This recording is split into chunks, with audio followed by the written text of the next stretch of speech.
श्रीराम नमस्कार. आज 4 मार्च 2021 श्रीरामचरितमानस भाग 2.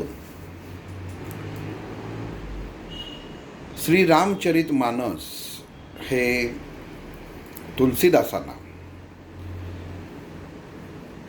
तुलसीदासांनी स्वतःच्या मनाला जेव्हा प्रभू रामचंद्र जसे स्मरले,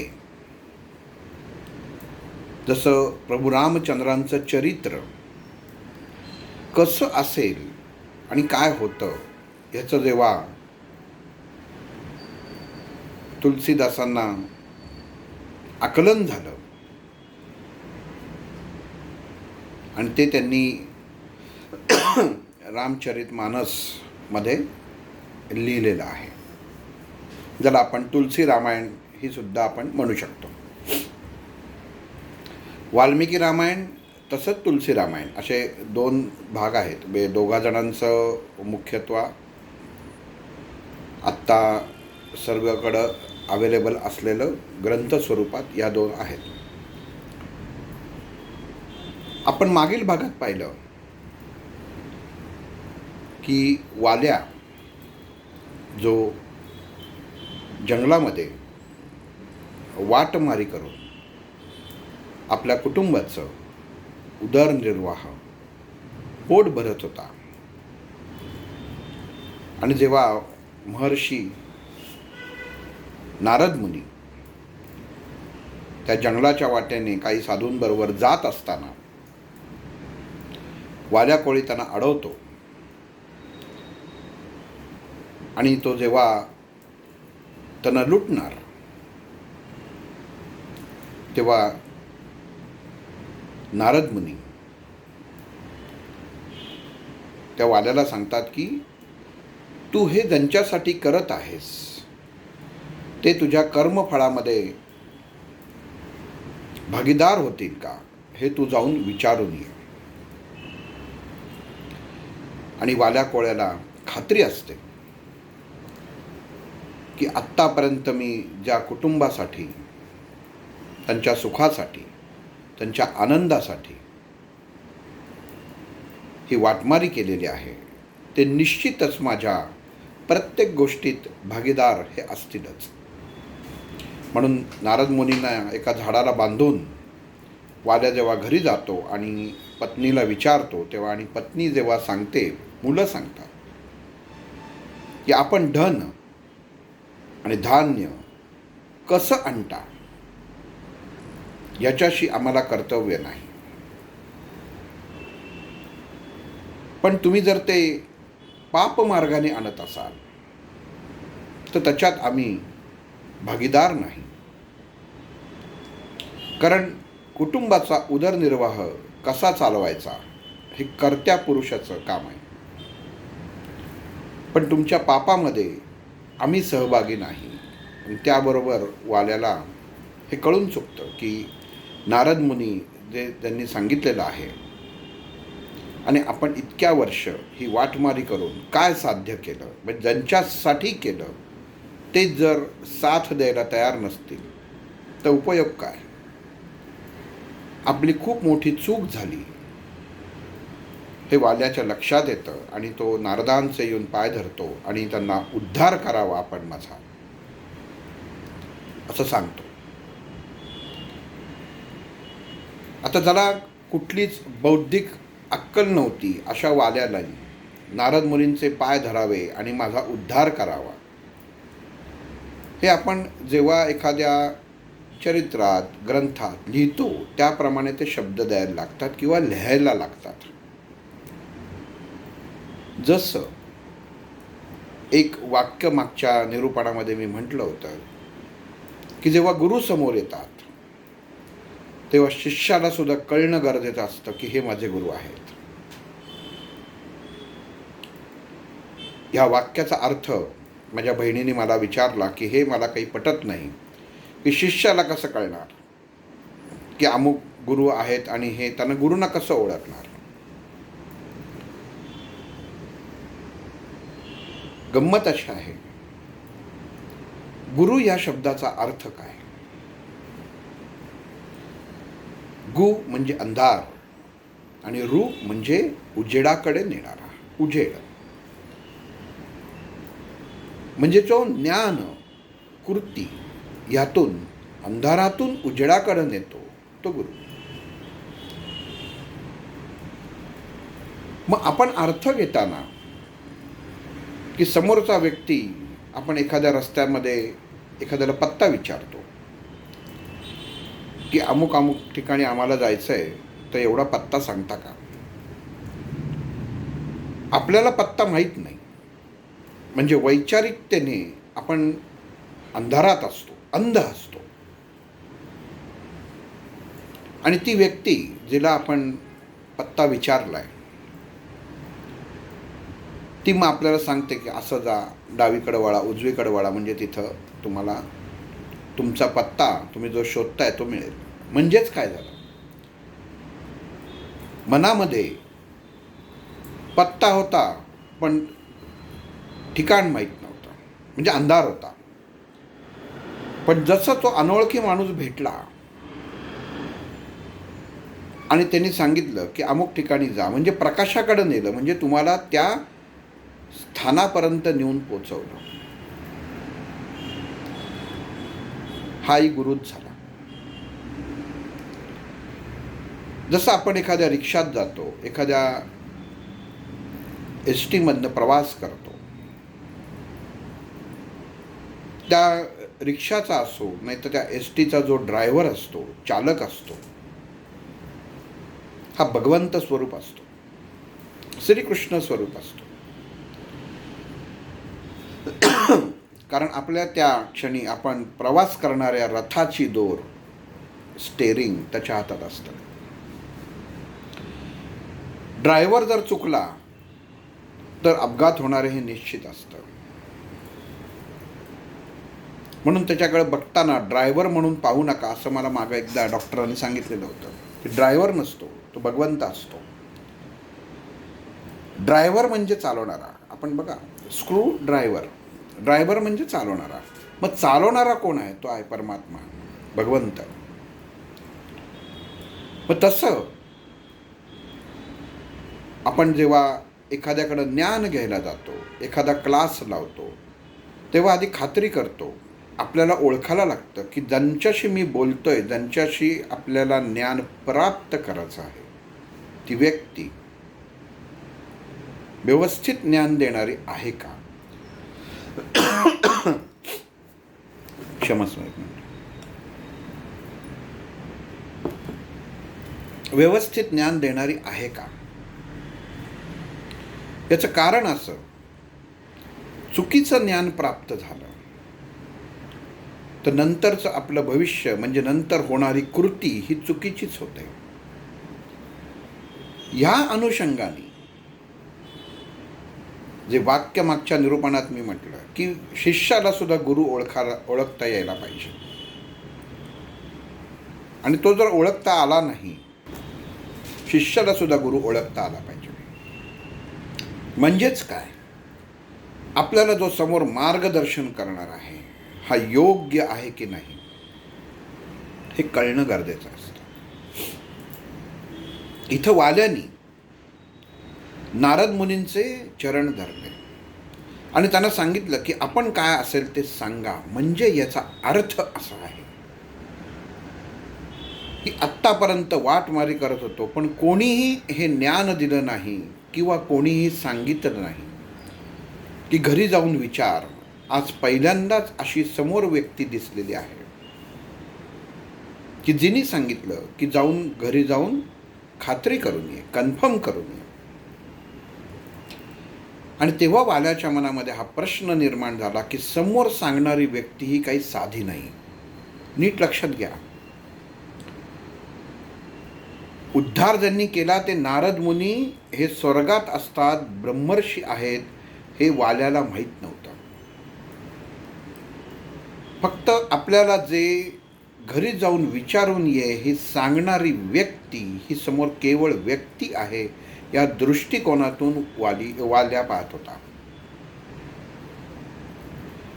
आणि ज्या अर्थी त्यांनी मला सांगितलं घरी जाऊन विचारून ये आणि ते बरोबर होतं, त्या अर्थी ह्या माणसाने जर मला योग्य मार्ग दाखवला तर मी योग्य मार्गावर चालीन अशी वाल्याला खात्री झालेली होती. म्हणून त्याने नारदना सांगितलं की आपण माझा उद्धार करावा. आपण माझा, हे लिहिताना वाक्य आहे उद्धार, म्हणजे थोडक्यात काय की आपण माझा जो मी आजपर्यंत चुकीचं वागत होतो ते आता कसं चांगलं वागायला पाहिजे ह्याच्यासाठी मार्गदर्शन करावं. आणि वाल्या काही शिकलेला नव्हता. मग नारद मुनींनी आपण मागच्या भागात पाहिलं की त्यांना सांगितलं की तू सारखं मरा मरा मरा मरा मरा मरा मरा असं अखंड नाम घे. आणि त्याप्रमाणे जेव्हा वाल्यानी केलं आणि त्याचा वाल्याचा वाल्मिकी झाला आणि तो इतका एकरूप की शरीराभोवती तयार झालेलं वारूळ त्याला कळलं नाही. आणि नंतर एकदा नारद मुनी तिथं जात असताना, त्या मार्गाने जात असताना त्यांच्या लक्षात आलं की या वारुळातनं राम राम असा ध्वनी येत आहे. आणि तेव्हा वारुळ त्यांनी बाजूला केल्यावर आत बसलेली व्यक्ती ही ज्याला आपण नाम दिलं होतं मरा मरा मरा मरा तोच आहे. आणि मग तिथंच त्या वारुळामध्ये सापडल्यामुळे वाल्याचा वाल्मिकी झाला. इथपर्यंत आपण पाहिलेलं होतं. आता पुढं भाग आपण नेहमी पाहतो. आपण एखादा चित्रपट पाहायला जातो. चित्रपटामध्ये नायक, नायिका, त्या नायकाचे आई वडील आणि मुख्य म्हणजे खलनायक, ही सर्व पात्र असल्याशिवाय तो चित्रपट काही पूर्ण होत नाही. आणि बहुतांश चित्रपटामध्ये नायक हा म्हातारा असतो, खलनायक हा म्हातारा असतो. आणि मग नायक ज्याच्या डोळ्यासमोर त्याच्या आई वडिलांचं काहीतरी हत्या वगैरे होताना दाखवतात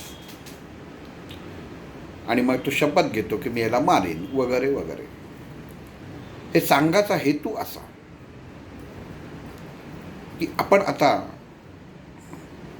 रामायण पाहताना रावणाचा जन्म हा आधी झालेला होता. रावणाचं साम्राज्य हे पहिल्यापासून होतं आणि त्याची कृत्य, त्याचा त्रास हा इतका झालेला होता की देवतांनी भगवान परमात्मा विष्णूंजवळ जाऊन त्यांना विनंती केली होती की आपण ह्याच्यातनं मार्ग काढावा. हे इथपर्यंत म्हणजे थोडक्यात काय की रामाचा जन्म घेण्यासाठी काहीतरी कारण होतं. उगाचच अवतार घेतलेला नाही. पण हा अवतार घेताना जीवनामध्ये आचरण कसं हवं, संयम कसा हवा, हे त्यांच्या पुढं प्रभू रामचंद्रांनी त्यांच्या जीवनातनं आपल्याला पाहायचं आहेच. पण हे रामचरितमानस पाहताना रावण याचा जन्म कसा झाला, त्याच्या आधी काय घटना घडली ते पाहू. ब्रह्मदेवांचा आपल्याला माहिती आहे की ब्रह्मदेवांचा भूमिका कित्येक पुराणांमध्ये आणि याच्यात खूप महत्त्वाची आहे. तसं ब्रह्मदेवांचा पुत्र पुलस्ती, आता एखादी गोष्ट चालू व्हायची तर ती कशी कुठनं चालू होते ते पहा. ब्रह्मदेवांचा पुत्र पुलस्ती आणि या पुलस्तीचं लग्न देववर्णी या राजकन्येशी झालं. आपण रामचरितमानस बघताना काही गोष्टी या खूप खोलात जाऊन बघणार नाही आहे, कारण जिथं जिथं आपल्याला गरज आहे, कसं रावणाचा जन्म कसा झाला हे कळण्यासाठी ही गोष्ट सांगत आहे. आणि या पुलस्ती आणि देववर्णी यांचा पुत्र म्हणजे विश्रवा. हा विश्रवा कोण होता? तर प्रचंड प्रमाणामध्ये ज्यांनी तप केले, चारी वेद ज्याचे मुखोद्गत होते, अतिशय तेजस्वी, अतिशय ज्ञानी असा विश्रवा. आणि हा विश्रवा जेव्हा यांचं मुलगा म्हणजे कुबेर, बघा पहिलं कोण? ब्रह्मदेवाचा मुलगा पुलस्ती, त्याचा मुलगा विश्रवा, आणि या विश्रवाचं मुलगा कोण? तर कुबेर. आणि हा कुबेर हा लंकेचा राजा होता. अर्थात आपला पंटू कुबेर याला ब्रह्मदेवानं ही लंका बांधून दिलेली होती, जी सोन्याची होती. आणि या लंकेबरोबरच, सोन्याच्या लंकेबरोबरच एक पुष्पक विमान त्यांनी पंटूसाठी दिलेलं होतं. अशा तऱ्हेने जेव्हा राज्य चालू होतं, कुबेर राज्य करत होता. कुबेरही हुशार होता.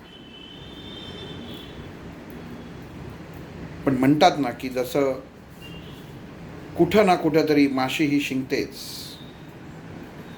त्याचं कारण असं की जेव्हा सोन्याची लंका पाहिली तेव्हा दैत्य असुरांना ती घेण्याचा मोह झाला आणि त्यांनी ती जिंकली. पण देवांनी आक्रमण करून परत ती ताब्यात घेऊन कुबेराकडे त्याचं राज्य दिलं. पण हा राग कोणाच्या तरी मनात जोपर्यंत खदखदत असतो, जसं आपण चित्रपटात म्हणतो की काहीतरी होतं म्हणून त्या खलनायकाच्या मनामध्ये राग खदखदत असतो, तसं तेव्हा पाताळात असलेला राक्षस दैत्य सुमाली हा वास्तविक सर्व ह्या षडयंत्राचा मुख्य निर्माता म्हणलात तरी चालेल. या सुमालीला कळतं की जे काही आपल्या दैत्यांचं अधःपतन झालेलं आहे हे या विश्रवाचा मुलगा कुबेर ह्याच्यामुळे झालेलं आहे. त्यामुळे ह्याचं नाश करणं आपल्याला पहिल्यांदा हा विचार करणं गरजेचं आहे. पण त्यावेळी तेवढी दैत्य आणि असुरांची ताकद नव्हती की ते देवांना हरवू शकते. म्हणून मग त्यांनी एक योजना आखली. कैकसी ही त्याची मुलगी, हिला घेऊन तो विश्रवांच्याकडे गेला. एक ब्राह्मणाच्या वेशात गेले दोघं जण, गरीब ब्राह्मणाच्या वेशात. आणि हा दैत्य सुमाली गरीब ब्राह्मणाच्या रूपात असताना विश्रवांना म्हणाला की मी इतका दरिद्री ब्राह्मण आहे की माझी खायची पण वानवा आहे आणि ही माझी मुलगी आपण पत्नी म्हणून स्वीकार करावा अशी माझी इच्छा आहे. आणि असं म्हणतात की ज्या क्षणी विश्रवाला दैत्य सुमाली याने हे मागणं मागितलं, त्या क्षणी ती जी वेळ होती ती त्या विश्रवाची अशी वेळ होती की तो कोणाला नाही म्हणायचा नाही. आणि त्यांचं लग्न झालं. विश्रवा आणि सुमाली दोघांचा संसार चालू झाला. पण म्हणतात की मूळ काय होतं, त्याप्रमाणे हिचं मूळ दैत्याचं होतं आणि विश्रवाचं मूळ हे ब्रह्माचं होतं. आणि एक दिवस असं होतं की आपण म्हणतो की खोटी गोष्ट कितीही लपवली तरी त्याच्या कृत्यानी ही बाहेर येतेच. एकदा सायंकाळी सूर्यास्ताच्या अगोदर उपासनेसाठी हे विश्रवा नदीकाठी जात असताना ही कैकसी त्यांना अडवते आणि त्यांना सांगते की मला आत्ताच भोग हवाय आणि हटून बसते. त्यांचा मार्ग अडवते आणि त्या क्षणी विश्रवांना कळून चुकतं की जिच्याशी आपण विवाह केलाय ती ब्राह्मण नाही, ही असुरी आहे. त्याचं कारण असं, असुर शक्ती ही नेहमी सायंकाळी प्रभावी होते. इथं अजून एक गोष्ट मी तुम्हाला रोजच्या जीवनात आपल्या घडणारे सांगू इच्छितो की संध्याकाळी असं आपण म्हणतो की 7च्या आत घरात हवं. घरात आल्यानंतर आपण हातपाय धुतो,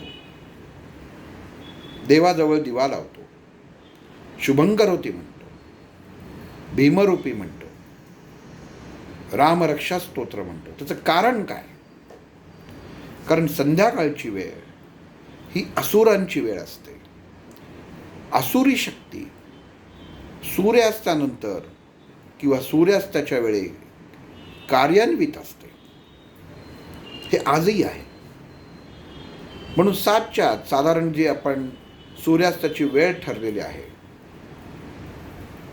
त्याच्या आत माणसाने घरात यायला पाहिजे आणि हातपाय धुवून त्या देवतेच्या, आपल्या घरातल्या देवघराच्या पुढं आपण बसून त्या परमेश्वराचं चिंतन करायला हवं. त्याचं कारण असं की आपल्या सभोवताली असलेली असुरी शक्ती आपल्यावरती कुठलाही आघात करू शकत नाही. म्हणून संध्याकाळच्या साधनेला तेलाचा जो दिवा लावतो आपण, शुभंकरोती म्हणतो, मारुती आणि रामरक्षा म्हणतो, त्याचं महत्त्व काय तर ते हे आहे की विश्रवा हे स्वतःची पत्नी कैकसीला सांगतात की तू अघोरी आहेस, दैत्य कुळातली आहेस आणि मी तुला शाप देतो की तुझ्या पोटी जी संतान जन्म घेतील ती सर्व दैत्य, आसुरी या विचारांची असते. झालं. बापाच्या कारस्थानामध्ये मुलगी सामील झालेली असते. पण म्हणतात ना, कुठेतरी माणसाचं एक स्वतःच्या मनाचा चांगलेपणा हा असतोच. तसं ती पतीचे लगेच पाय धरते आणि सांगते की माझं चुकलं, पण मला एकच आशीर्वाद द्या. तुम्ही म्हणताय तसे माझे पुत्र होऊ देत, पण एक माझा पुत्र हा मात्र ज्ञानी होऊ दे, ब्राह्मण होऊ दे, ब्राह्मणाचे सर्व गुण त्याच्यामध्ये असू दे, एवढा मात्र मला एक तुम्ही वर द्या. विश्रवा हे इतके ताकदवान होते, सामर्थ्यवान होते आणि त्यांनी सर्व परिस्थिती पाहून कैकसीला हा वर दिला की तुझा एक पुत्र हा ज्ञानी होईल, महापराक्रमी होईल, ब्राह्मण असेल आणि ब्राह्मणाचे सर्व गुण, सर्व आचरण तो करेल. असं विश्रवा आणि कैकसी यांचं संभाषण होतं आणि कैकसीला लक्षात येतं की ज्या सायंकाळी तिची गर्भधारणा होते आणि जो पुत्र तिच्या पोटी जन्माला येतो, तो म्हणजे रावण. पण इतर पुत्र तेही त्यांच्याबरोबरच जन्माला येतात. कुंभकर्ण आणि बिभीषण हे रावणाचे सख्खे भाऊ आहेत. आणि बिभीषण आणि कुंभकर्ण यांचाही जन्म रावणापाठोपाठ होतो. आणि रावण जसं विश्रवांनी वर दिलेला असतो त्याप्रमाणे